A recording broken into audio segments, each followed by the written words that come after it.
喺一個陽光普照嘅早上，小熊樂樂推住佢最中意嘅紅色玩具車嚟到公園。佢見到小兔米米喺鋪緊野餐墊，兩個小朋友開心咁打招呼，準備一齊玩啦。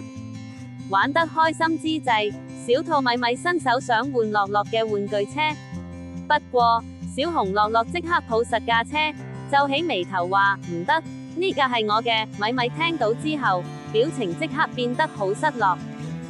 呢個時候，小熊媽媽走過嚟，蹲低身，用溫柔嘅聲音同樂樂講：你願唔願意同米米輪流玩啊？咁樣你哋兩個都可以開心喎。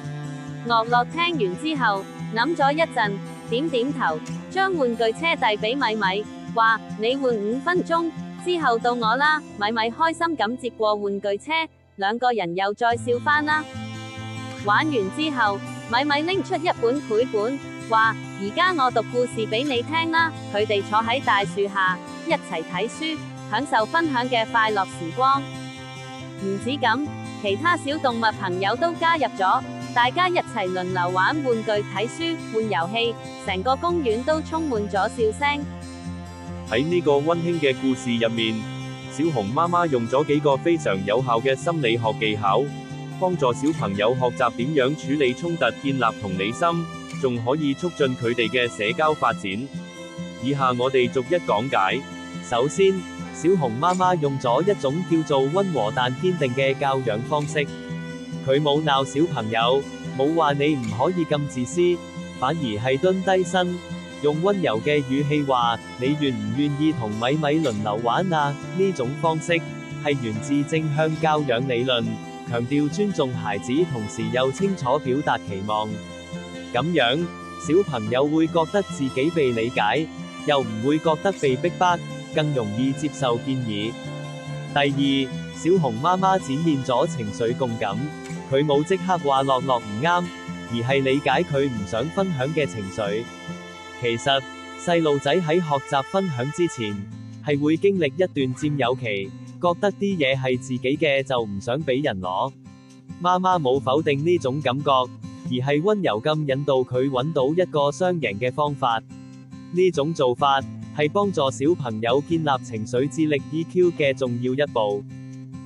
第三，媽媽冇話你一定要俾佢玩，而係問你願唔願意輪流。呢個細微嘅分別其實好重要。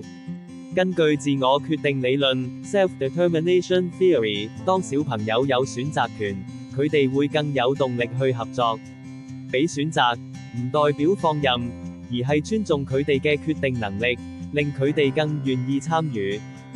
第四，媽媽本身就係一個好榜樣，佢用溫柔尊重嘅方式處理衝突，無形中教咗小朋友，遇到問題唔一定要發脾氣，可以用說話解決。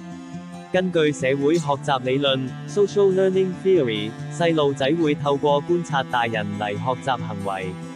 所以，家長嘅態度，其實就係最有力嘅教材。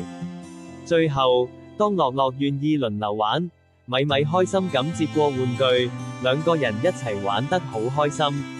呢個結果本身，就係一種正向強化，即係話，小朋友會因為分享之後有好結果，而更願意再做同樣嘅行為。呢種自然嘅鼓勵，比起獎品或者責罰，更能夠培養內在動機。今日嘅故事唔單止係講兩個小朋友點樣學識分享，仲係一個關於理解、引導同成長嘅旅程。每一個衝突其實都係一個學習機會，只要家長用心陪伴，用溫柔嘅方式引導，小朋友就可以一步一步學識點樣表達自己、尊重別人，仲可以建立良好嘅社交技巧。希望你今日聽完呢個故事，會對點樣同小朋友相處有多啲啟發。